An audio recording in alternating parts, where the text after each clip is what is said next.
nossa apostila, página 136, Cristologia. Continuamos aqui no nosso tema de Cristologia. Logia. Estudo de Cristo, né? O próximo tema será Angelologia e o irmão William é que vai trazer para nós a matéria. Assim. Já recebeu de Deus agora para a vida dele. Amém. O Senhor está dizendo? Amém. Amém. Eu vou sentar aí. Que tal, irmão? Vai ser bênção de Deus. Estão todos convidados a participar do nosso Instituto Bíblico, né? Trazer mais pessoas. O que precisa, pastor? A Bíblia, em primeiro lugar, né? Bíblia, tem que ter uma Bíblia, caneta e papel. Irmãos, nós estamos aí nos encaminhando para a prova, tá? Eu vou avisar os irmãos ali no grupo, tá? Nós vamos fazer uma prova. A primeira parte da aula vai ser um resumo sobre tudo que a gente... os pontos assim que a gente vai trazer na prova. A primeira parte vai até 8h45, tá? Vocês tomam um cafezinho para dar uma...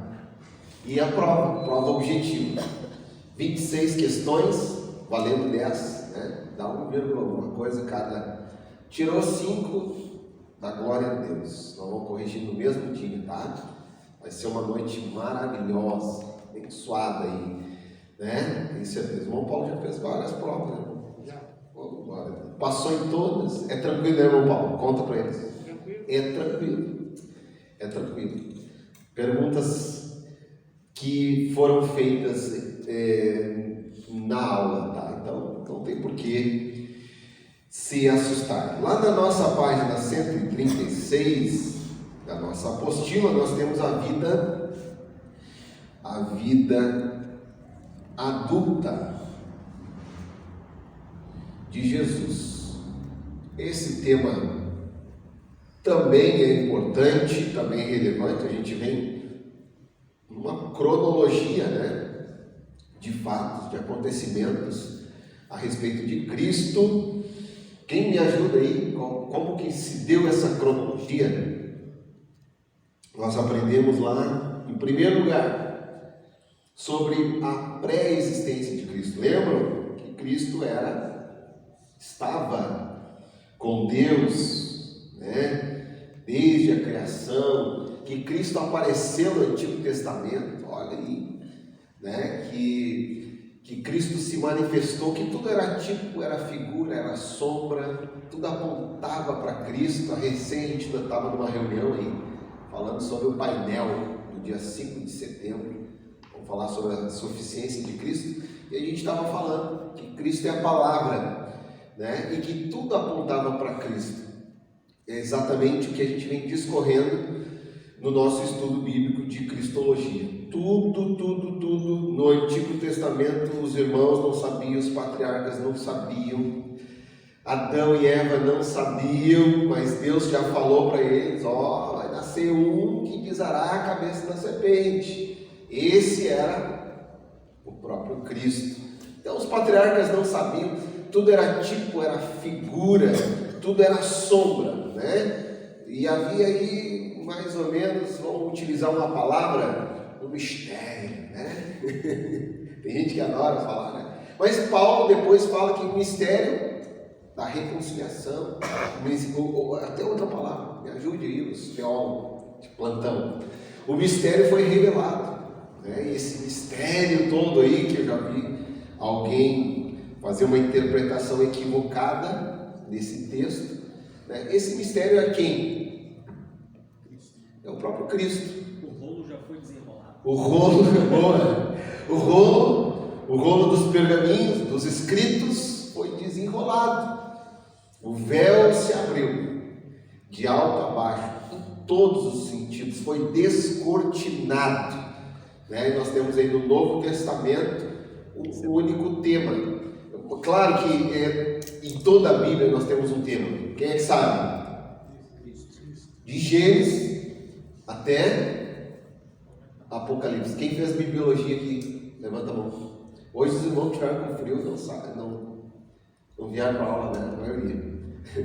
Mas lá em bibliologia, vocês lembram? Gênesis, Êxodo, estava lá Cristo. Levítico, Números, Deuteronômio, Josué, Juízes, 1 Samuel, esqueceram?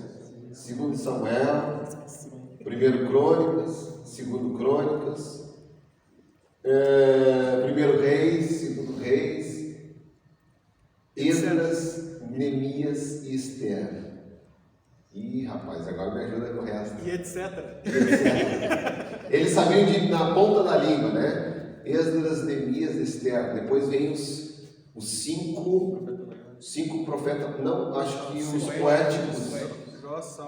Jó, Salmos, Provérbios, Eclesiastes e Cantares. Depois os 5 profetas maiores. Fica melhor, né? Subdividido. E aí, Caleb? Jeremias, Lamentações. Para em volta. Me dá o gatilho que eu vou. Isaías, Jeremias, Lamentações de Jeremias, Ezequiel e Daniel. Os profetas menores, que fica mais difícil. Aí apertou a coisa. Naum,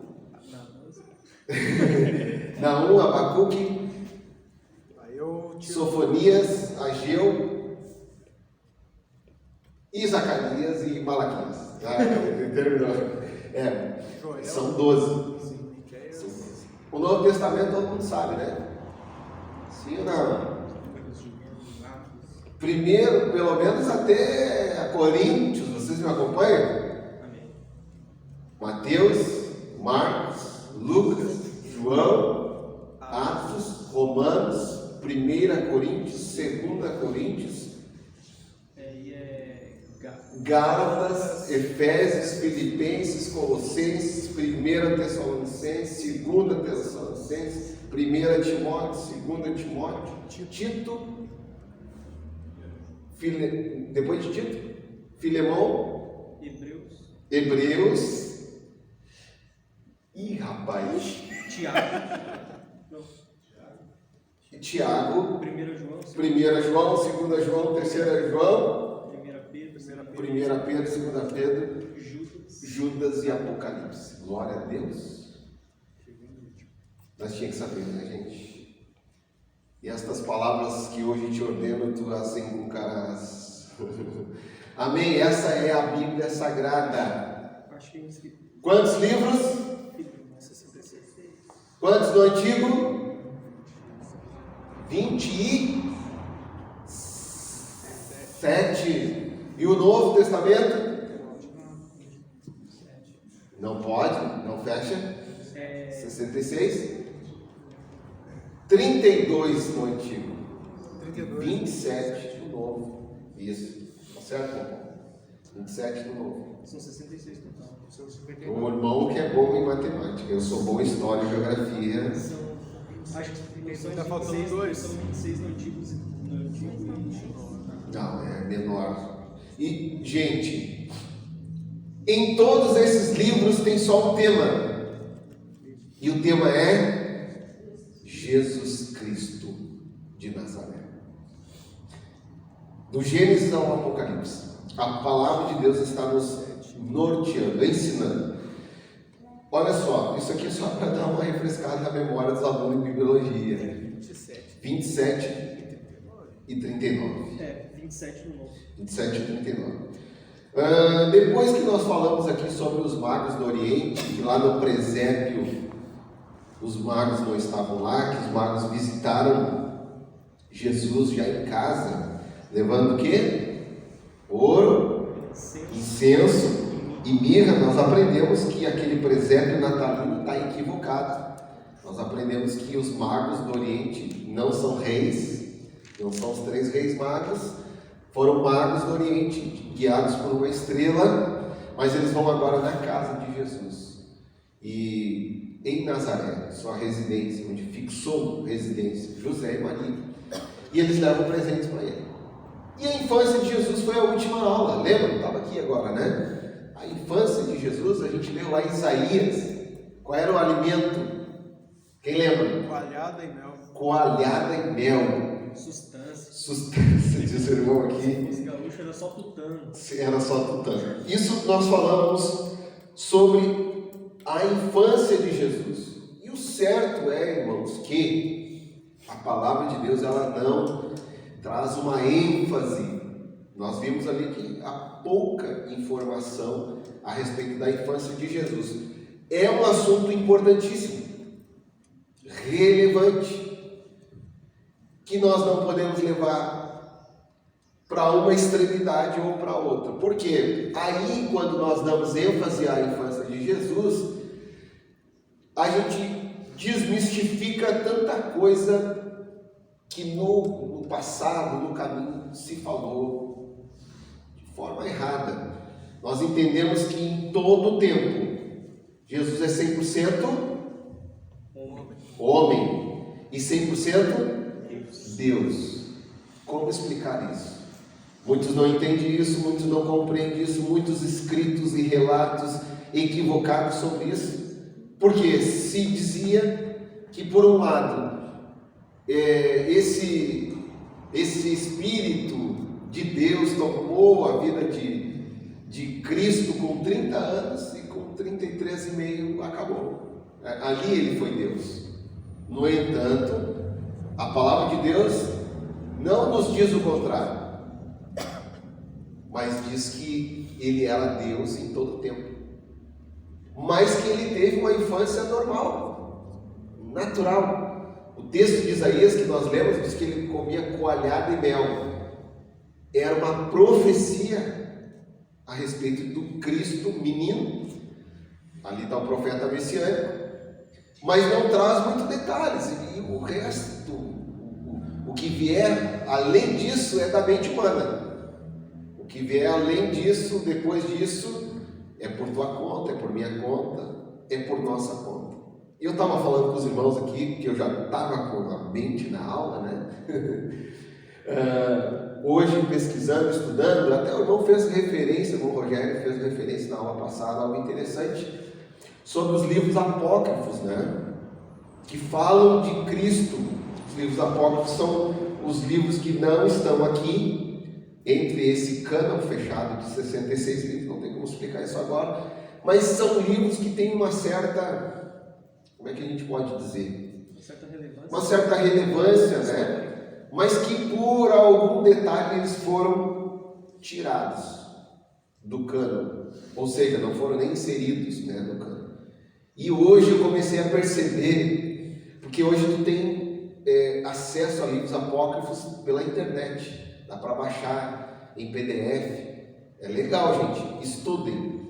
Leiam bastante para vocês verem. Então, de 100 e poucos livros apócrifos, foi selecionado 8 que falam da vida, infância e vida adulta de Jesus. E quando eu falo de vida adulta, a gente vai falar aí, vou colocar isso aqui entre parênteses, são anos de obscuridade. Opa! Desculpa a letra, viu, gente? Não. Tá bom? Anos de obscuridade. É um período da vida de Jesus ou da palavra de Deus que não se tem muita informação. Mas aí está o grande problema.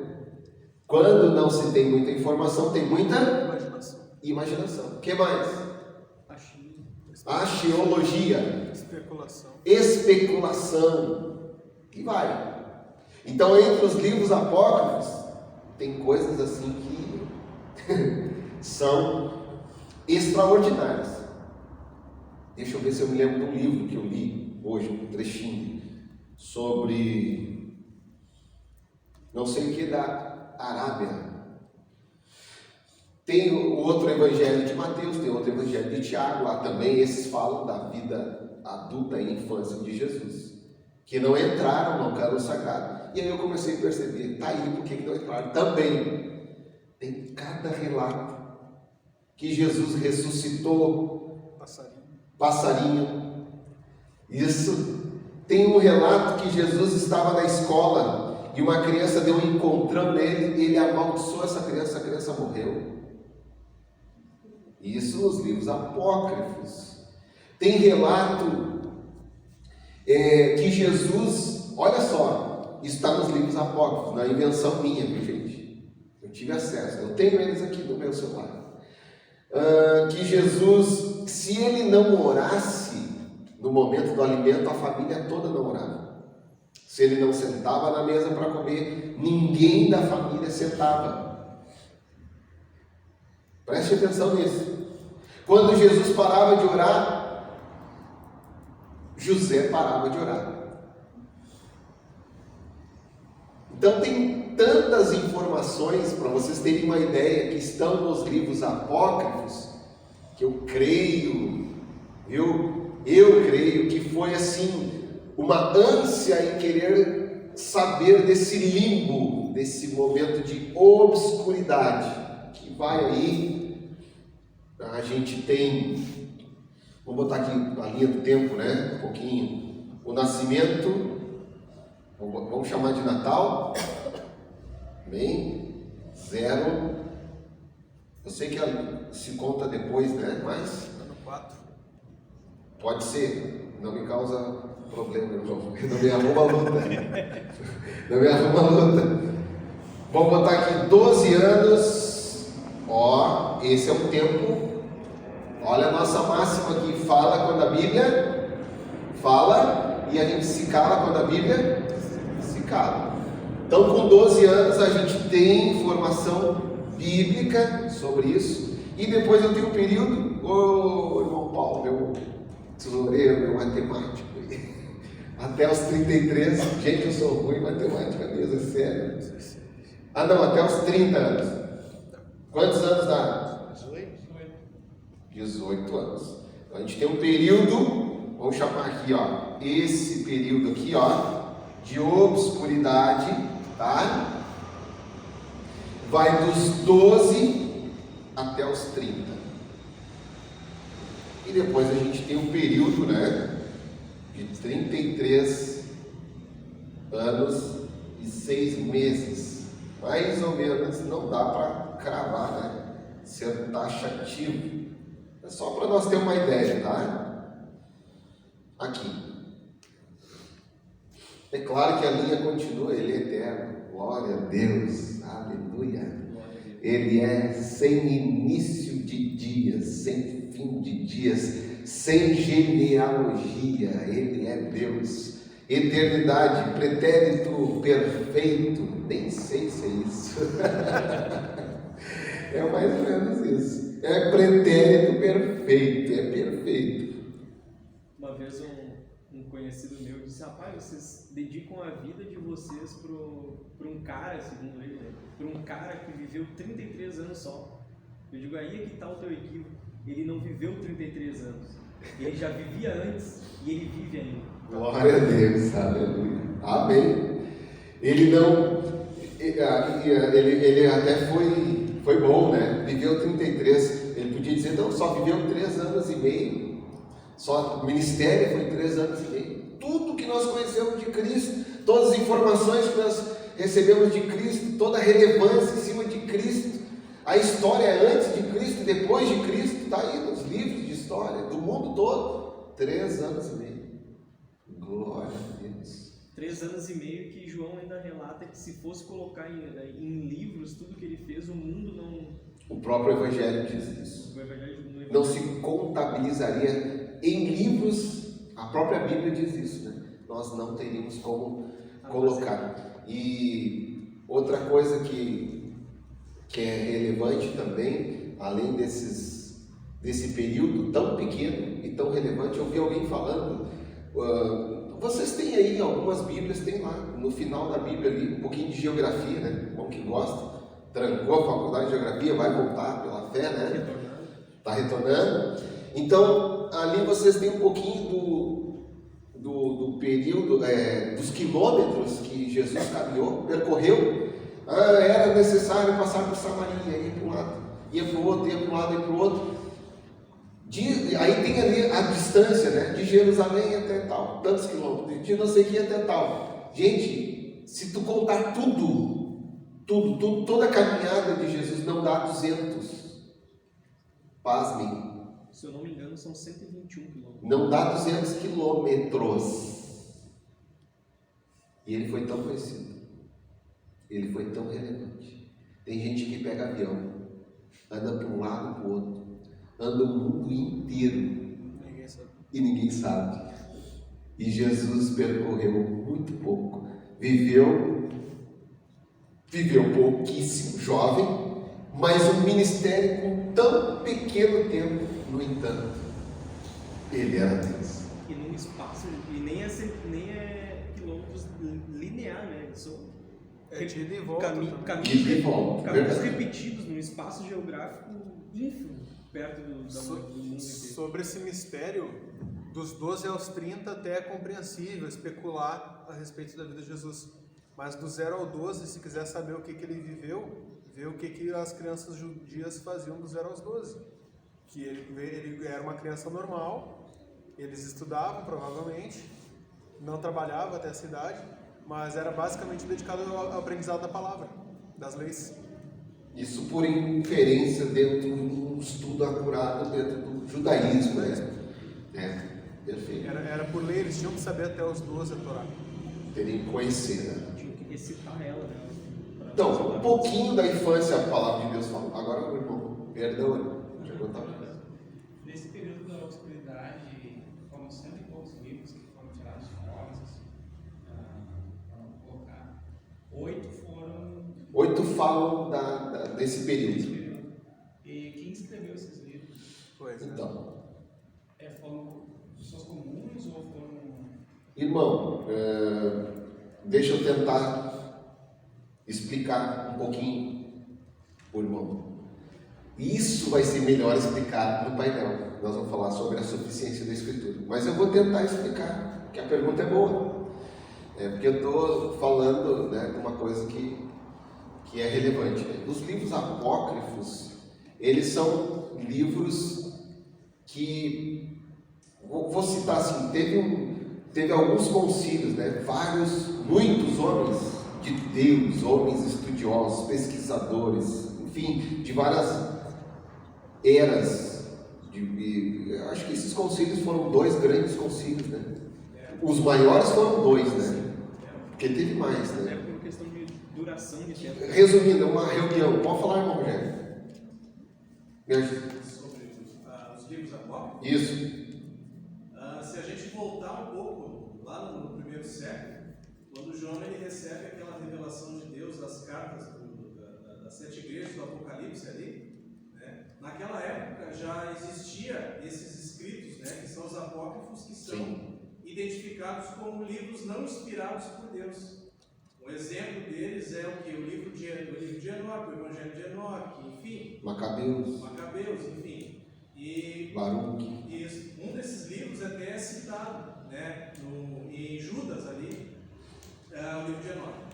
Então o que acontece? Naquela época já esses livros já circulavam, porque havia pessoas ali, né, no meio ali do século I, enfim, que escreveram isso dizendo que eles haviam recebido uma revelação de Deus também, né? Assim como tinha esses livros apócrifos, que significa não inspirados por Deus, e depois foi dado isso no concílio lá muita mais à frente, lá depois, concílio de Dort, enfim, isso é bem depois. Concílio de Trento, concílio de Cartago. Isso.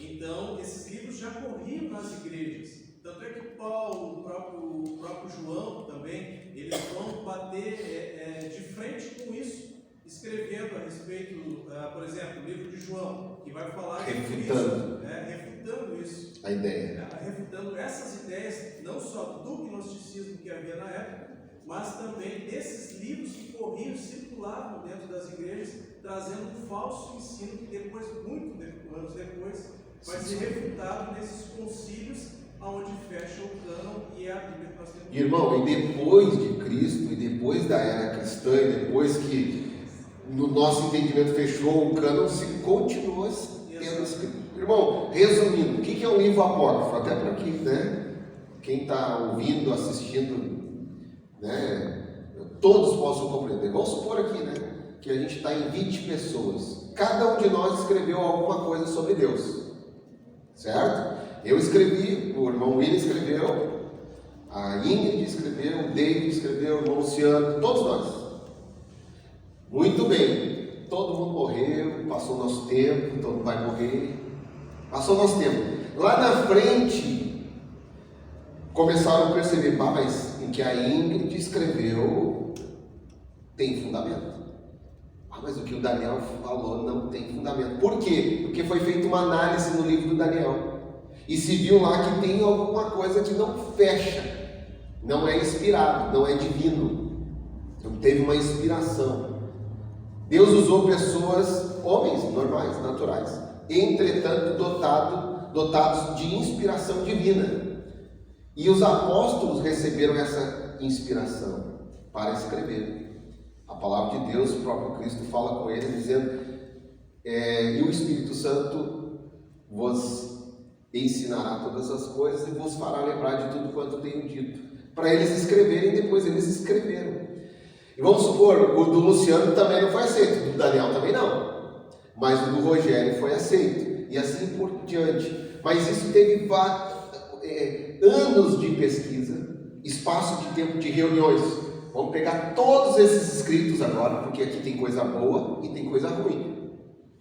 Tem coisa que não vai fechar, porque a Bíblia responde a si mesma. Esse é um pressuposto. A Bíblia não se contradiz. O que tem gênese se completa. Por exemplo, eu citei aqui, eu vi que alguma coisa assim, né? Tem um outro evangelho de Mateus. Era alguém se passando por Mateus, mas não era Mateus. Se descobriu isso nos escritos. Por que o livro de Hebreus não se diz assim, não foi Paulo que escreveu, ou pode ter sido ele? Porque a gente percebe que o autor ali, ele tinha um conhecimento tão, muito parecido com o de Paulo, com o judaísmo e tal, só que não autografou a carta, não assinou lá no final. Por isso que não se diz que é ele, pode ter sido outro, mas é um livro inspirado, não tem um erro nele. Não tem um equívoco nele. Se tivesse, irmãos, uma palavra que não fechasse com o restante das outras, já não entrava por o que a gente chama de cânon sagrado. Cânon significa vara de medir. Então podia ser 100 livros, podia ser 99, podia ser 2. Se achou dentre uma vasta literatura, imagine, em pergaminhos, em papiros, em escritos, se achou 66. E esses 66 fazem parte da Bíblia Sagrada.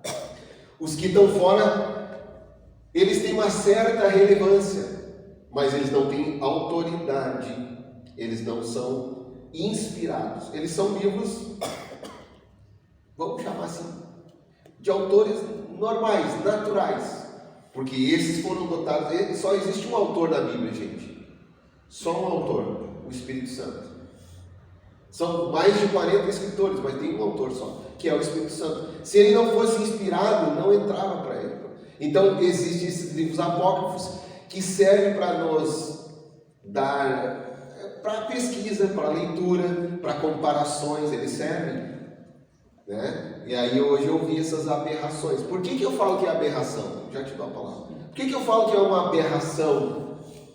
Porque a infância de Jesus, irmãos, mesmo ele sendo Deus, ele teve uma infância normal, de uma criança.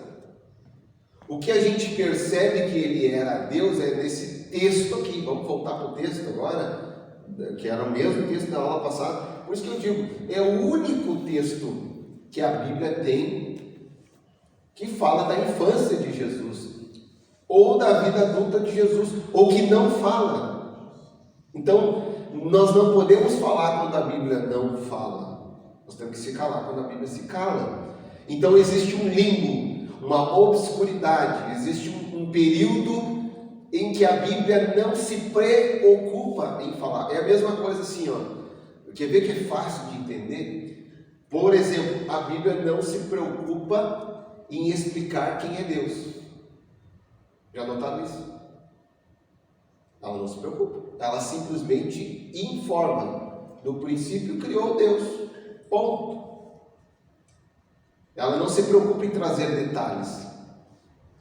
Ela diz que Ele é, que Ele já existia e que Ele criou. Bará, criou. Ponto. Ela não dá ênfase, ela vai dar uma outra ênfase, vai falar sobre os dias da criação, né, do descanso, cada dia a sua ordem e tal, Adão, Eva, né, todo aquele fundo histórico, justamente para nos dar um princípio importante e relevante para a nossa vida cristã, que é a queda do homem, como tudo começou, que é o princípio da nossa fé, da nossa base, que é que o homem, a gente chama de pecado original, né? Da queda do homem. Se nós não entender isso, toda a nossa teologia está toda envergada, está toda equivocada. Então é isso que a Bíblia se preocupa, né? Assim como aqui, a palavra de Deus não se preocupa em trazer detalhes, diz alguma coisa, e isso nos basta. O resto, que vocês ouvirem, que alguém falar, que alguém ensinar, é mera especulação. Eu prefiro ficar com a Bíblia. Quando ela fala, está falado. Quando ela se cala. Pastor, sobre essa questão dos livros apócrifos, né? A gente vê que na verdade não é um problema de hoje, né? Quando o Lucas, quando ele inicia o evangelho dele, olha o que ele diz nos 4 primeiros versículos, ele diz assim, ó, versículo 1: muitos já se dedicaram a elaborar um relato dos fatos que se cumpriram entre nós. Lucas capítulo 1, verso 1, se quiserem abrir aí que o irmão está lendo, é bem importante. Versículo 2: conforme nos foram transmitidos por aqueles que desde o início foram testemunhas oculares e servos da palavra. Agora ele vem no versículo 13 dizendo assim, ó, eu mesmo investiguei tudo cuidadosamente desde o começo e decidi escrever-te um relato ordenado, ó excelentíssimo Teófilo. Para quê? Para que tenhas a certeza das coisas que te foram ensinadas. Ou seja, ele já está fazendo menção. Muitos escreveram vários relatos. Mas tem muita coisa desordenada aí. Atos 1 e 1, alguém lembra nós aí também? Ele escreve ao mesmo destinatário, Teófilo, justamente para refutar ideias equivocadas a respeito da verdadeira fé cristã, né? Já era introduzido no meio do povo uma miscelânea. Irmãos, vocês vão ver quando estudam bibliologia que a própria Bíblia cita outros livros, porque esses camaradas, o Marcos, o Pedro, o Lucas, eles também tinham literatura. Eles citam poesias, eles liam poetas, eles citam salmos, eles citam o Antigo Testamento, eles citam, bom, a Bíblia cita, posso usar milhares de livros? Sim ou não? Os teólogos aqui. A própria Bíblia cita milhares que estava escrito no livro de tal, que estava escrito no livro de tal. Tinha muita literatura. E o povo lia, viu? Hoje eu não sei. Muito. Quem veio sábado no culto? Meu Deus, teve gente que disse assim para mim, pastor, tu me deu uma surra hoje, pastor, eu vou sair todo dolorido daqui. Pastor, eu vou ter que criar vergonha na cara e comprar uma Bíblia. Teve gente que falou assim, pastor, eu tenho que me voltar mais para a palavra. Ela é a autoridade máxima. Ela é a nossa Constituição, ela é a nossa bússola, a nossa única, ela é o GPS, é o Waze, é o único, não tem outro. Antes eu dizia, irmãos, faz tempo isso, né? Que a Bíblia era o nosso mapa para chegar ao céu. Hoje já mudou, né? Para que os irmãos entendam, é o nosso Waze, GPS, amanhã vai ter outra coisa, para que todo mundo entenda. Se não olhar para ele, não chega. Não chega. A palavra de Deus é toda. Atos 1 e 1. Quem lembra nós bem alto? Em meu livro anterior, Teófilo, escrevi a respeito de tudo o que Jesus começou a fazer e ensinar, até o dia em depois de ter dado instruções por meio do Espírito Santo aos apóstolos que havia escolhido. Depois do seu sofrimento, Jesus apresentou-se a eles e deu-lhes muitas provas indiscutíveis de que estava vivo. Olha aí, comprovação, né? Não teoria, testemunha ocular. O mesmo que é o autor de Atos, irmãos? Lucas. Espírito Santo. O escritor de Atos. O Espírito Santo. O escritor. Não é pega ratão, é pega irmão mesmo. É Lucas. Ele escreve a Teófilo também. Aliás, irmãos, a motivação das cartas de Paulo, dos evangelhos, do livro do Apocalipse, todas elas são para defender a fé, são apologetas, são defensores da fé cristã, daquela fé genuína, porque no meio cristão sempre teve essa introdução, essa miscelânea, essa discussão de um ensino equivocado, de fábulas, de tantas outras coisas introduzidas no meio cristão, que veio estes homens de Deus para defender a fé genuína. Então, Lucas escreve, e aí ele conta a história certinha, né? A gente tem o nascimento de Jesus, pode ver. Lucas, ele dá a cronologia bem certinha. A profecia, o nascimento de João Batista, Jesus sendo levado ao templo para dar o nome, depois passado o tempo da purificação de Moisés. Eu sempre falo isso, né? Já, vocês estão cansados de ouvir, né? O pastor vai lá apresentar a criança e diz: não, tem que ser depois dos 40 dias, irmã. Você já viu que eu já ouvi isso, irmão Rogério? Sério, eu já ouvi isso. A irmã quis apresentar o filho. Gente, a gente está num ambiente de ensino, tá? E o pastor disse bem assim, e eu fiquei ouvindo: não, irmã, só depois de 40 dias. É menino ou menina? Por quê, pastor? É o tempo da purificação. A irmã está imunda. Era a purificação da irmã, da mãe. Era a purificação da mãe. Mas isso é para o judaísmo. Não viveu mais o judaísmo. Não viveu a lei de Moisés. Então, primeiro ele foi levado para dar o nome do templo. Depois, passado 40 dias, quer dizer, eu estou falando que é 40, podia ser de 40 a 60 dias. E aí é uma referência ao tempo da purificação de Moisés. Trouxeram ele ao templo novamente para ser apresentado ao Senhor. Aí estava lá Simeão e Ana. Faltou a vírgula ali, o irmão não leu.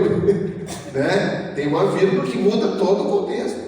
Totalmente a história. É português mesmo. É de interpretação ortográfica aí, né? E o irmão falou isso, né? Então, Lucas traz esses detalhes, né, minuciosos. E como ele é autoridade sobre isso, ele fala da humanidade de Cristo. Mateus fala da realeza, do reino de Deus. Marcos fala do Messias sofredor, está lá em Apocalipse. Não lembro o capítulo agora, em que tem uma visão que ele vê alguém com uma semelhança de os 4 seres viventes, né? Diz o meu professor de teologia que dá para fazer uma referência, uma ligação, sim, que não tem problema nenhum. Ele vê 4 seres viventes, um com o rosto como um leão, Mateus falando do evangelho, do reino de Deus para os judeus, o outro como o rosto de Marcos como um bezerro, o Messias sofredor, o outro com o rosto do homem, Lucas, que fala da humanidade de Cristo, e o outro como uma pomba, que fala do Evangelho de João, das coisas celestiais, que é o Evangelho. Bem alegórico. Bem alegórico, como é o livro. Águia, isso. Obrigado. Glória a Deus. E os seres viventes era referência aos 4 estandartes de Israel, nas 4 principais tribos. Exatamente. E eles dizem, né? Santo, santo, santo é o Senhor. Muito bem, então Lucas fala da humanidade de Cristo, isso é fato, né? Lucas capítulo 2, verso 40, eu acho que 39, tá? Capítulo 2, isso, vamos ler do verso 39 em diante. É um texto que nós nós já lemos na última aula, mas, né? Voltemos ao texto, sempre examinando a Escritura, a palavra de Deus, né? Diz assim: depois de terem feito tudo o que era exigido pela lei do Senhor, voltaram para sua própria cidade Nazaré, na Galileia. O verso 40 diz: o menino crescia, olha aí, vida infantil, normal como todas as crianças, crescia e se fortalecia, enchendo-se de sabedoria, e graça de Deus estava sobre ele. A graça de Deus, é certo, irmãos, eu não vou errar aqui, viu? Que Deus o guardava. É certo, havia um propósito na vida. A graça de Deus estava sobre ele, sim, sem dúvida nenhuma. Ele era uma criança normal e natural, comum como todas as outras, comia coalhada, brincava, estava lá na carpintaria do pai, né? Era uma criança normal e natural. No entanto, ele era Deus. Ele nunca deixou de ser Deus. Aí nós encontramos, né, no verso 41, volta a Bíblia aí: todos os anos os seus pais iam a Jerusalém para a festa da Páscoa. Isso era comum entre os judeus, entre as festas do calendário judaico, esta era uma, né? Você sabe o que é a Páscoa? Eles comemoravam a saída, o exílio, a libertação do Egito. Quando ele completou, aqui ó, aí a gente tem informação, aqui no quadro, completou essa informação única que nós temos na Bíblia Sagrada. Quando ele completou 12 anos de idade, eles subiram à festa, conforme o costume. Terminada a festa, voltando seus pais para casa, o menino Jesus ficou em Jerusalém, sem que eles percebessem. O Caleb disse que era normal. Aqui com 12 anos, provavelmente, Jesus já tinha maninhos, né? Tinha irmãos. Amém? Ele não foi filho único, né? Tiago, que escreveu aqui, era o irmão de Jesus. Aqui, ó, terminado, versículo 44. Pensando que ele estava entre os companheiros de viagem, caminharam o dia todo. Então começaram a procurá-lo entre os seus parentes e conhecidos. Não encontrando, voltaram a Jerusalém para procurá-lo. Depois de quanto tempo, gente? Verso 46. 3 dias o encontraram no templo. Ah, deu trabalho esse guri, hein? Viu como ele era uma criança comum? Viu como era uma criança normal? Fazendo-lhe perguntas. Depois de 3 dias encontraram no templo, sentado entre os mestres, olha aí, ouvindo-os e fazendo-lhes perguntas. Todos os que ouviram ficaram maravilhados com seu entendimento e com suas respostas. Então isso já dá uma ideia de que realmente ele era Deus, que não era uma criança comum, mas tinha coisas comuns de criança. É uma mistura, 100% homem, 100% Deus. Sim, pastor. Uma coisa interessante é que nessa idade de 12 anos já era normal as crianças terem conhecimento da Torá. Era normal. Só que o conhecimento era inculcado, né, deles. O conhecimento que Cristo tinha era diferente. Sim, aqui está no verso 48.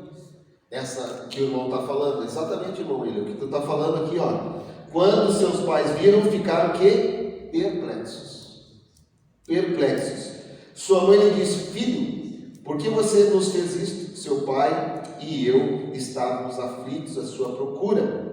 Ele perguntou: por que vocês estavam me procurando? Não sabiam que eu devia estar na casa do meu pai? Mas eles não compreenderam o que lhe dizia. Estavam cuidando de coisas do seu pai. Talvez, irmãos, aí tendo uma interpretação equivocada do texto sagrado, os livros apócrifos levam a insanidades, né? Porque a palavra de Deus também mostra que Jesus, ele era obediente aos seus pais, né? Ele não era um desobediente. E o que alguns livros apócrifos trazem é essa ideia de que não tinha a autoridade, era toda do filho, ou que o filho não respeitava o pai, ou que o filho tinha uma voz maior do que o pai. Não foi isso.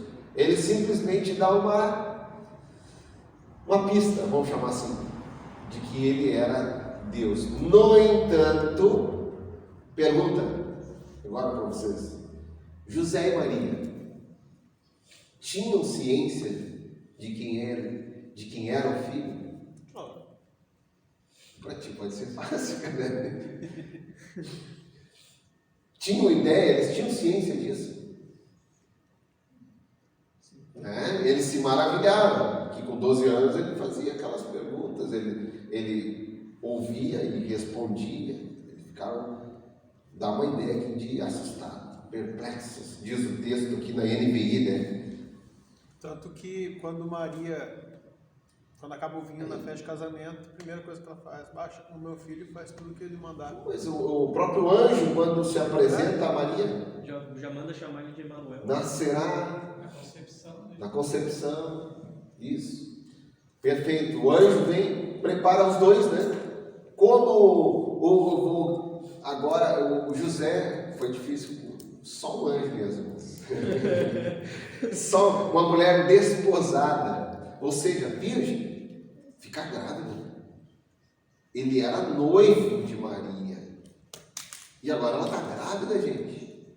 Só o anjo mesmo para falar e acalmar esse homem, né? Então o anjo veio e falou com ele: calma, ele vai nascer o Filho de Deus, o Emanuel. Ela dará a luz ao filho, ele se chamará Emanuel, Deus conosco, né? E aí a palavra de Deus diz: bendita será entre as mulheres, bendito o fruto do vosso ventre. E pastor, essa questão deles se maravilharem, ficarem perplexos, que é o que diz ali, né, no texto, se dá também, dá uma ideia aí pelo fato de que Jesus, de fato, ele era 100% homem e 100% Deus, né? Porque eles ficam perplexos porque, imagina, uma hora tu vê o teu filho sendo totalmente normal, e outra hora, no tocante a tratar das coisas do Pai Celeste, tu vê que ele é diferente. Verdade. Tinha uma responsabilidade, vamos dizer assim, né? O texto continua aqui no verso 57, dizendo assim: então foi com eles para Nazaré e era-lhes obediente. Aí, irmãos, está aí, ó. Sua mãe, porém, guardava todas essas coisas em seu coração, sabia, né? Jesus ia crescendo de novo em sabedoria, estatura e graça diante de Deus e dos homens. Ponto. Acabou aí. Aí começa o limbo. Acabou não. Começa o limbo. Começa os anos de obscuridade. Vamos chamar, né, de vida adulta de Jesus. Não se tem mais informação sobre ele. Porque não é relevante, não é importante. A Bíblia traz aquilo que de fato é relevante. Lá na nossa página 136, quem trouxe aí o polígrafo? Amém. 136. Diz assim, acharam? A vida adulta de Jesus. Dos 12 aos 30 anos, chamados de anos de obscuridade, tem gerado alguns questionamentos no meio teológico. Daí se é necessário considerarmos alguns pontos. Seu crescimento natural. Aqui tem uma referência da palavra. E crescia Jesus em sabedoria, em estatura e em graça para com Deus e os homens. Um dos aspectos mais visíveis da vida de Cristo foi seu desenvolvimento natural. Isto é, sofrendo e participando das mesmas circunstâncias de uma pessoa humana. As Escrituras mostram que o nosso Senhor, mesmo sendo Deus, teve um desenvolvimento humano natural. E aí tem mais um trechinho. O menino crescia e se fortalecia em espírito, cheio de sabedoria, e a graça de Deus estava sobre ele. Lucas 2:40. Esse aqui, se fortalecer em espírito, eu não tenho na NVI, né? O Espírito de Deus era sobre ele, né? O Espírito Santo de Deus era sobre ele. O desenvolvimento físico e mental de Jesus não deve ser explicado como sendo causado por sua divindade tão somente, mas sim pelo resultado das leis comuns do crescimento humano. Mas o fruto de ele não ter possuído uma natureza pecaminosa, sem dúvida alguma contribuiu para o seu crescimento em graça, sabedoria para com Deus e os homens. Segura aí. Aí está uma outra questão que talvez muitos livros apócrifos não entraram, né? Não entraram aí. Como nós aceitar, por exemplo, que Jesus matou alguém, se nele não havia pecado? Né? Como aceitar que Jesus ele insultou alguém, né?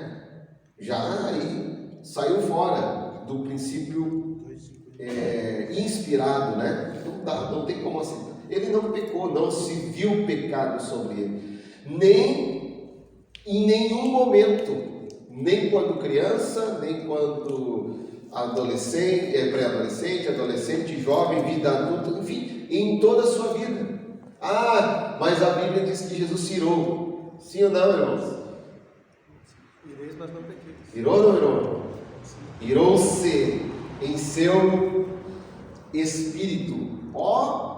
Humanidade de Cristo. Sim, Jesus chorou. Chorou ou não chorou? Sim ou não? Chorou quantas vezes? 2 vezes. Que está registrado, né? Diante de Jerusalém, diante do túmulo, Jesus passou fome. Teve momentos de perigo, de aflição, de agonia. Esses dias, irmão Rogério, me falaram o seguinte: pastor, irmão Alexandre aqui também, né? Jesus teve depressão. Que rapaz? É sério, gente. E aí, irmãos? Como é que tu responderia essa pergunta? Pastor, é verdade que Jesus teve depressão? Acho que ele viu a vida de Genésio, né? Não de Jesus. E aí, descasca esse abacaxi. Bora para a Bíblia. Teve um período difícil na vida de Jesus, no Getsemane. Tem todo um contexto ali.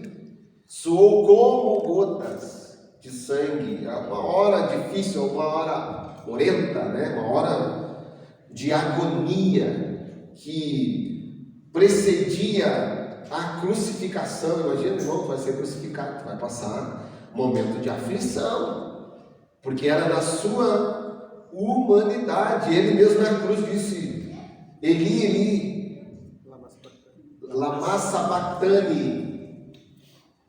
Pai, por que me desamparaste? Porque o pecado estava na cruz do Calvário, em Cristo Jesus. Aonde abundou o pecado, superabundou a graça de Deus. Eu sempre falo, aonde que abundou o pecado, irmãos? Na cruz. Não é motivo para ti ficar pecando. Olha aí, cuidado. Mas onde abundou o pecado, superabundou a graça. Vou pedir perdão e deu. E amanhã eu erro de novo. E deu. E amanhã eu erro de novo e acabou. Porque eu estou no tempo da graça. A graça não é de graça. A graça teve um preço. E foi um preço alto. E foi um preço de sangue. Foi sangue por sangue, vida por vida. Né? Então, ele não teve depressão. Ele não teve um quadro depressivo. Ele não desenvolveu um quadro depressivo. Hoje a gente sabe, né, irmãos, que infelizmente está aí. Antigamente, eu tenho 40 anos, eu fui batizado com 14. Desde que eu me conheço por gente, há 25 anos atrás, se tu falasse assim, crente com depressão, não, pastor, está endemoniado. Não, crente não pode ter depressão. Calma aí, irmãos. Não é bem assim. Ou está em pecado, né? Não. Nós somos seres humanos.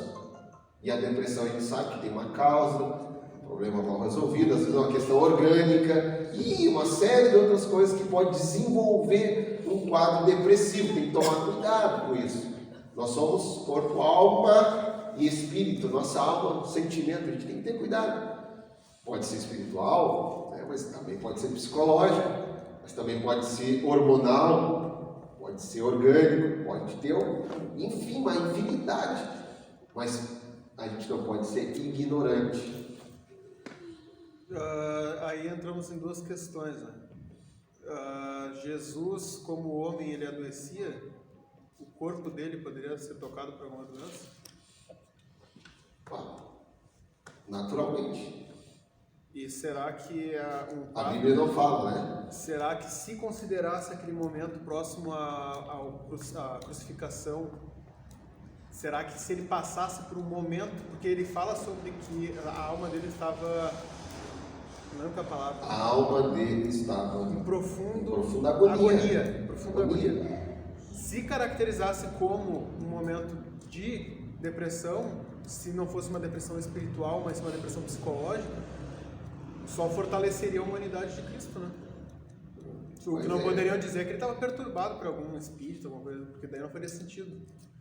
Mas se o corpo dele podia ser tocado por alguma doença... Depressão é um tema atual, né, Caleb? E ele, na verdade, o que é depressão? Hein? O que para uns pode ser um pico, outros um iceberg, só a pontinha, né? E é muito amplo esse assunto, né? Esse tema aí. É um quadro bem deficitário, a pessoa... Enfim, a gente conhece um pouco de características de pessoa depressiva, né? Por isso que eu acho, Caleb, que não. Porque eu acho não, eu tenho certeza. É um quadro longo, é um quadro extenso. A pessoa começa a ter uma característica de isolamento. Alguns não querem ver, alguns não querem se relacionar, né? Alguns perdem o sono, quase que sempre. Ansiedade, né? Ansiedade desenvolve na pessoa, já é um quadro. E ela é um assunto que nem eu não domino, mas ele é vasto, né? A pessoa, ela adquire uma característica, pelo menos que nós entendemos, pode ter tantas outras. Daqui a pouco está com o início do quadro, alguma coisa, e não sabe. Pode. Só um dado. Claro. Só para acrescentar o que você está falando a respeito da depressão. Um estudo da biomedicina, nos dias de hoje, ela já identifica a raiz da depressão na alimentação. Olha aí. Quer dizer o quê? A depressão, ela é causada e tem a origem na alimentação que nós temos nos dias de hoje. Só um dado, só para... Que deixa a pessoa num quadro que vai acabar gerando isso dentro da pessoa. É muito interessante. depressivo. Muito interessante. E eu digo assim, é um homem de Deus, é uma mulher de Deus que vive orando. Gente, se nós não cuidarmos da nossa mente, do nosso coração, é um problema, enfim, é algo na família, é na nossa vida, é no casamento, é a perda de alguém, tudo pode desencadear um quadro depressivo. Ninguém está livre disso, mas nós temos que fazer de tudo para nos livrar disso, porque a vida quem nos deu foi o nosso Deus. Nós somos o templo do Espírito Santo de Deus, né? Nós não fomos criados para isso, para andar sofrendo, né? Que nem eu falo sobre ansiedade. A ansiedade, eu não, né? É um tema bíblico, viu, gente? A ansiedade é a palavra que diz. Ansiedade é pecado, viu? É pecado. Tem a ansiedade normal, né? Da namorada, amanhã eu vou ver ele, é quarta-feira, dia do sofá. Eu sou desse tempo, gente. Eu sou desse tempo, né? Essa ansiedade é uma ansiedade boa. Quem está rindo, Fábio?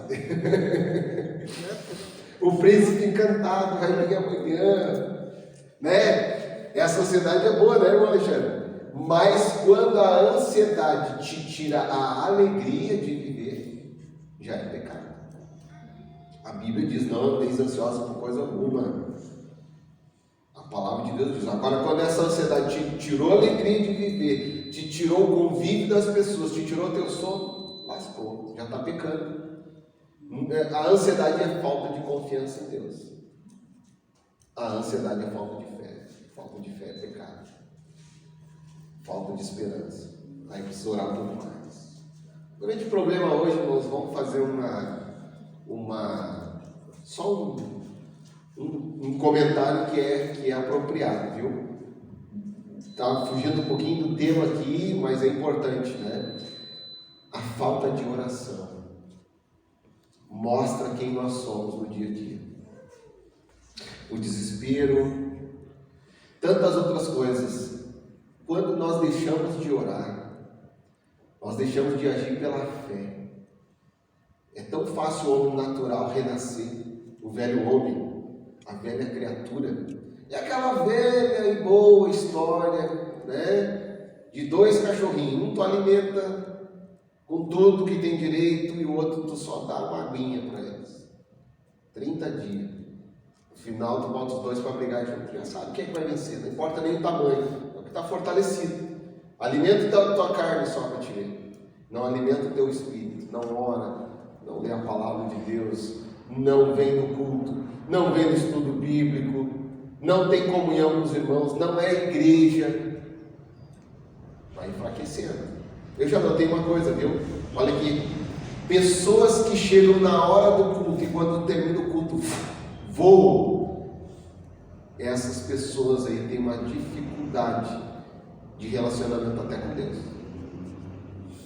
Pode ter certeza do que eu estou falando. Porque elas não conseguem ter vínculo com a igreja, não conseguem ser alegres como igreja, não conseguem ter vínculo com irmãos. Pode notar, alguma coisa está errada com estas pessoas. Elas não têm prazer na comunhão. A Bíblia diz: aquele que está na luz tem prazer na comunhão. Nós não devemos deixar de congregar, e congregar também é conversar com os irmãos. Congregar também é ter prazer em estar com os irmãos. Pessoas que chegam na hora do culto ou atrasada, né? Atrasada, então piorou. E terminou o culto, vai correndo embora, o pastor tem que ir atrás dela depois, porque essa pessoa está com algum problema. Pode ter certeza disso. Está com uma dificuldade, está com falta de alguma coisa, está faltando alguma coisa. Ela está triste, ela não está tendo comunhão, ela não está tendo. E a comunhão fortalece o irmão.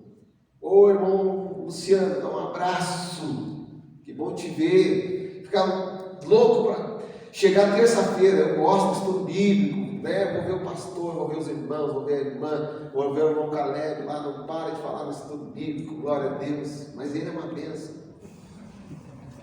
né? A gente tem alegria de ver os irmãos, né? Saudade, daí não vem o irmão Luciano, um exemplo, tá, irmão Luciano? Chega em casa e hoje não vi o irmão Luciano. O Luciano e a irmã Tati não foram. Alguma coisa está errada. A gente é família, gente. Sente falta uns dos outros. Isso é comunhão. E o Espírito Santo de Deus se agrada disso, né? Vamos lá. E Jesus, a hora foi. O outro sim, como diz o meu querido diácono Rogério Macioli, está ali no texto, olha. Outro sim, pastor, outro sim, o seu desenvolvimento mental não pode ser atribuído ao seu aprendizado, tão somente nas escolas do seu dia a dia. João 7,15.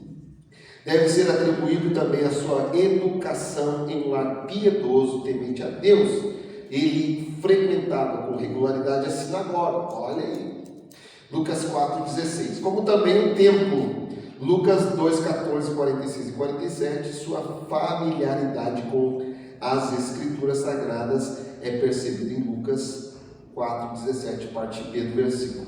Achou o lugar em que estava escrito. Partindo da manjedoura, temos a seguinte ordem cronológica do seu crescimento. Nós vamos encerrar esse assunto aqui e mais um pedacinho ali desse capítulo aqui, né, da vida adulta de Jesus. Mas olha só, ele tinha familiaridade com a Escritura. Gente, ô irmão Rogério, me ajuda aí.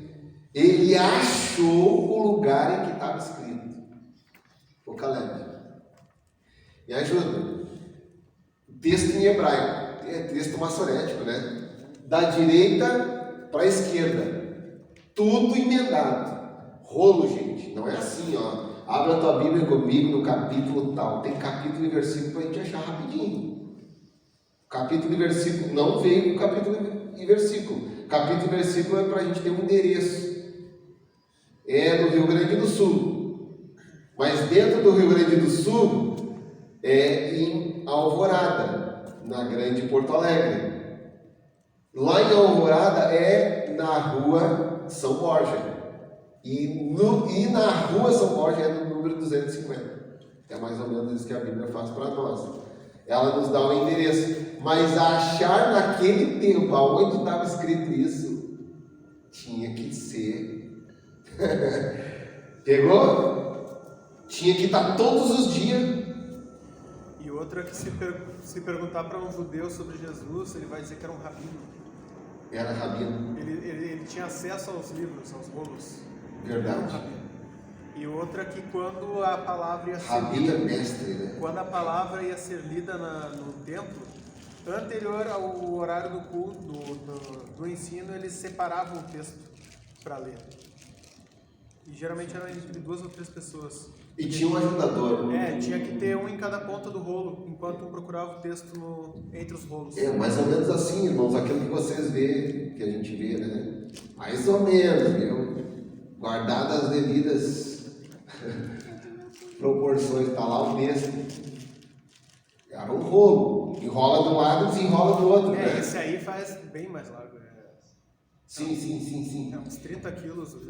Não, e uma haste talvez desse tamanho, assim. É desse tamanho, dessa grossura. Tanto é que ele tinha, a palavra de Deus dá uma ideia de que tinha um auxiliar, que ia lá onde estavam os escritos sagrados, os rolos dos profetas. Ele pega o profeta, vamos ver aqui, eu tenho Isaías, Ezequiel e Daniel, não, me dá o Isaías, eu quero ler o Isaías. Aí pegava o rolão lá do Isaías, rapaz, e achou aonde estava escrito. Tinha que ter familiaridade.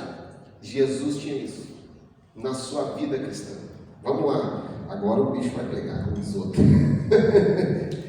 Sábado aqui eu falei sobre a escritura. Eu disse, irmãos, abra a Bíblia no livro dos Salmos. Esse dia eu estou ensinando meu filho a ler a Bíblia, né? Estou tentando ele achar os capítulos e os versículos. Então ele tem uma Bíblia com índice. Quem tem uma aí? O primeiro livro da Bíblia, né? Antigamente, aqui ó, né? Estava marcado. Então o que eu digo para os irmãos? Vai lá que nem um livro. Vai aqui primeiro, quem está começando, no sumário ou no índice, e acha lá Mateus e olha a página e vai na página. Certo, irmãos? Para quem está começando.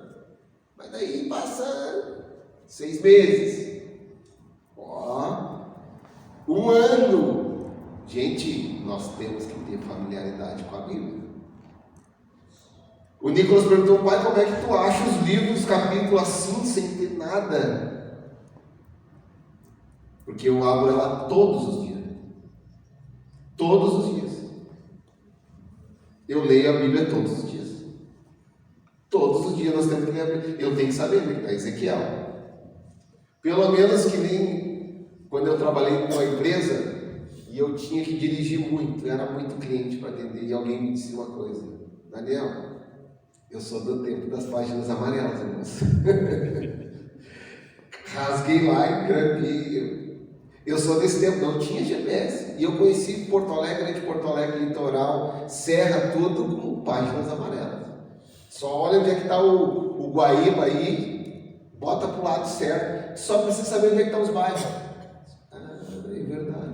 Vamos querer saber rua por rua? As principais tu sabe, né? Naquele bairro tu sabe onde é que tem o Oliveira. Daí tu sabe que é 2 depois do Oliveira. E assim vai indo. A gente precisa saber onde é que estão os bairros. Primeiro saber onde é que está o Antigo Testamento e o Novo Testamento. Irmãos, nós temos que ter, resumindo aqui, familiaridade com a Escritura. Daí o pastor diz, abre a Bíblia em Apocalipse. E aí está todo mundo lendo, já ainda não achou Apocalipse ainda. Familiaridade zero. Salva no meio, irmãos. Pode abrir no meio, faz um teste comigo. Abre aí também. Não está no meio? Ou tu vai abrir em Jó, Salmos ou Provérbios. Os livros poéticos estão no meio da Bíblia. Sim ou não? Sim, senhor. Né? Faz o teste. Claro que tem Bíblia com estudo, né? Que 30% aqui no final é só estudo bíblico, né? Mas uma Bíblia normal, vamos dizer assim, está no meio, tem que ter familiaridade. Aí o pastor, o irmão que vai pregar, parei que nós vamos esperar mais um pouco. Tudo bem, tudo tem um início, mas irmãos, nós precisamos ter familiaridade com a Escritura. Então ele achou onde estava escrito, né? Isso aqui era só um parênteses. Onde estava escrito lá, e naquele dia se cumpre. Então vocês têm aí no polígrafo, número 1, algumas ideias, cronologia, né, da vida de Jesus. Número 1, com o dia de nascido envolto em panos. Número 2, 8 dias depois conduzido ao ato da circuncisão. Número 3, 41 dias depois, 41 dias depois, seus pais levaram ao templo para apresentação, segundo a lei cerimonial. Eu vou conferir isso aqui. Lucas, não lembro, acho que a Bíblia não diz não. 2:22. Viu, irmão, sejam bereanos. Lucas o quê? Não é, mesmo que esteja no rodapé da tua Bíblia, vai conferir. Esse rodapé que escreveu foi um homem comum, então não confie. Confie na Bíblia. Só diz que é de acordo com a lei de Moisés. Isso, só diz que é de acordo com a lei de Moisés. Agora, se é 40, se é 60, o que diz a lei de Moisés, também? Tem 400 leis, né?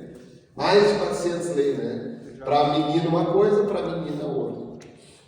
Então, não sejamos papagaios, certo? Não vamos dizer que foi 40 dias. Não, segundo a lei de Moisés, ele foi levado ao templo. Tá, o autor aqui se passou. Número 4, talvez 2 anos ou menos, agora eu gostei do autor aqui. Talvez 2 anos ou menos mais tarde é visitado pelos magos que o encontraram numa casa e não numa manjedoura. Que diz a Bíblia aí, gente? Nós vimos isso aí, né? Na infância de Jesus. Capítulo, deixa eu ver se eu me lembro, dos magos. Talvez 2 anos ou mais tarde é visitado isso. Pastor, Senhor. Levítico 12. Achou? Levíticos 12. Vai. Disse o Senhor a Moisés: diga aos israelitas, 2 pontos. Quando uma mulher engravidar e der à luz a um menino, esta estará impura por 7 dias, assim como está impura durante seu período menstrual. 7 dias. No 8º dia o menino será circuncidado. Deverá ser circuncidado. Então a mulher aguardará 33 dias para ser purificada do seu sangramento. Não poderá tocar em nenhuma coisa sagrada e não poderá ir ao santuário. 33 mais 8. 41. Entendeu? Ao santuário, até que se completem os dias de sua purificação. Se der à luz a uma menina, estará impura durante 2 semanas, como durante o seu período menstrual. Nesse caso, aguardará 66 dias para ser purificada do seu sangramento. 66 mais. Podia ser até 80. Quando se completarem os dias da purificação pelo nascimento de um menino ou de uma menina, ela trará ao sacerdote à entrada da tenda do encontro um cordeiro de 1 ano, daí fala sobre o sacrifício. Meu Deus, então viu, irmãos, o pastor lá que falou para a irmã que não podia vir apresentar, tinha que fazer tudo isso aí. Tinha que ter o cordeiro. Ela não podia sentar. E ele se achou sacerdote ainda. Ela não podia nem dormir com o marido, nem sentar em nenhum cômodo da casa. Isso vem da nossa cultura, não? Por causa do sangramento, Vem, gente? Vem ou não vem? Vem da nossa cultura aí também, né? Uma interpretação equivocada da Bíblia, né? Agora é fato, né? Que deu 41 dias aí, né? 41 dias. Amém. Mas a Bíblia não fala em Lucas que é 41. Agora nós entendemos lendo Levítico, que é um livro das leis de Moisés, né? As leis cerimoniais, as leis cívicas, onde Deus regulamenta todas as coisas. Irmãos, nós não estamos mais vivendo no tempo da lei, né? Não temos como aplicar, porque daí a lei, ela vem com ela, nós não podemos, não existe lei correta quando eu aplico parte dela, ou é toda ou é tudo ou nada. A lei é que nem o artigo, é o artigo inteiro. Se eu errar uma vírgula do artigo, já descumpri a lei. Então não tem como trazer assim, só uma parte da lei. Então, ou é tudo ou nada. Então, as leis, rapaz, não vou entrar, né? Cerimoniais cívicas, elas foram abolidas. A lei moral não, certo? Não matarás, não matarás. Não adulterarás, não adulterarás. Amarás o seu Deus. Guarda o sábado, é uma lei cerimonial, cívica, é calendário, é outra coisa. Vamos lá, não entra nesse assunto aí agora. Para nós finalizar a aula, tá? Que número nós paramos aqui? 5 agora, na página 136. Não sabemos que espaço de tempo ele passou no Egito, mas antes dos 12 anos aconteceu o regresso. Está lá em Oséias 11 e verso 1, uma profecia, né? Sim, com 12 anos ele foi com papai e mamãe na festa da Páscoa. Após seus 12 anos, as Escrituras fazem mais algumas referências à sua vida física. Versos 43 a 46, vamos conferir? Versos 43 a 46, nós lemos, né? Isso, a gente já leu. Foi terminada a festa, voltando para o pai, para casa, então não tem mais relato. Vida física de Jesus. E lá por final, alguns teólogos ociosos, olha aí, alguns teólogos ociosos fazem objeções quanto aos 18 anos de silêncio na vida de Jesus e resmungam que não temos nenhuma outra fonte de informação. Agora eu estou na página 137. Quanto a isso, a não ser que diz a tradição, isto é, que durante esse período Jesus esteve em meditação na cidade de On, também chamada de Heliópolis, no Egito. Devemos silenciar onde a Bíblia silencia. Gostei do autor. Amém? Não tem mais. Entretanto, as Escrituras quebram esse silêncio. Depois de 12 anos, temos algumas informações como: e crescia Jesus em estatura, graça e tal. E chegando a Nazaré, onde fora criado. Versos 41. Essas duas passagens mostram claramente que no espaço de tempo, antes da sua aparição pública, ele viveu em Nazaré. Por isso é conhecido Nazareno. Não nasceu em Nazaré, né? Amém? Nasceu onde? Belém. Mas se criou. É natural da onde? Não fica lá a vida toda. O irmão é natural de Nasci no hospital de Alvorada. Alvorada. Nasceu no hospital de Alvorada, galera. Você é alvoradense. Sou puro sangue. Pangaré puro sangue. Lá no nosso trabalho, né, irmão? Eu já falei aqui, né? Sofre bullying quem é de Alvorada, né? Natural. Você é natural de Alvorada mesmo, cara. Alvoradense. Olha, cara. A Fábio já fez assim, ó. Esse aí é o meu espinho Agora na é carne. tarde, Fábio. Esse aí é o meu espinho na carne. Eu nasci no Beneficência Portuguesa, mas natural de Alvorada, claro. Nasci. O lugar do nascimento foi em Porto Alegre, mas a naturalidade veio da onde? De Alvorada, né? Cresceu, assim foi Jesus também. Você sabe da história aquela do pastor? Foi saudar os irmãos, cada um vinha de uma cidade, e o pastor disse assim: quero saudar os irmãos de Pato Branco aqui, o casal de Pato Branco. Casal de Pato Branco, sejam bem-vindos. O casal lá atrás, casal dieta gorda, sejam bem-vindos. E para finalizar, casal aqui também, à nossa direita, casal de Cascavel. Mas era só. a águia de Noé. O pastor não se deteve, né? Meu Deus. O nome do pastor era Noé. Gente, uma vez eu parei atrás de a placa de um carro e disse: não, esse negócio está de brincadeira comigo.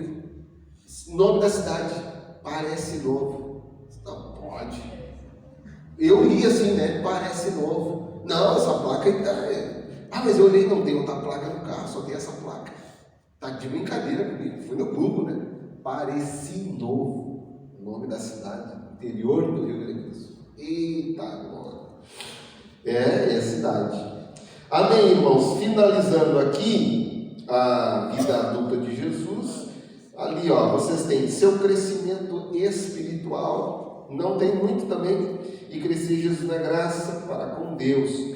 O desenvolvimento de Jesus em graça para com Deus está ligado à observação das leis da natureza, da educação que recebeu do seu lar piedoso, bem como as instruções recebidas no templo por sacerdotes piedosos, conforme Salmos, olha aí, Salmo 27, 4, ao seu próprio estudo das Escrituras e, sobretudo, a sua íntima comunhão com o Pai. Paulo menciona o aperfeiçoamento no ministério cristão e toma como base o modelo que existia no ministério de Cristo. Então ele diz: até que todos cheguemos à unidade da fé e ao conhecimento do Filho de Deus, a varão perfeito à medida da estatura completa de Cristo. Efésios 4, 13. Amém? Até aqui hoje, nosso estudo bíblico sobre a vida adulta de Jesus, sobre anos de obscuridade de Cristo. Na próxima aula, Jesus amado, genealogia de Cristo, um assunto também tremendo. Lá no final, já para a nossa prova, né? Vocês vão ter lá em Mateus, leiam Mateus em casa, está lá toda a genealogia de Cristo. Vocês vão ver o nome dos homens, né? E de mulheres. Circule na Bíblia de vocês lá quando aparece uma mulher. Façam isso, vamos falar sobre isso lá na próxima terça-feira. Amém, amados? Vamos colocar de pé. Agradecer a Deus por esse momento, né, de aprendizado da palavra de Deus. Eu agradeço aí, certo? Para nós, depois eu vou tirar uma fotinha com os irmãos.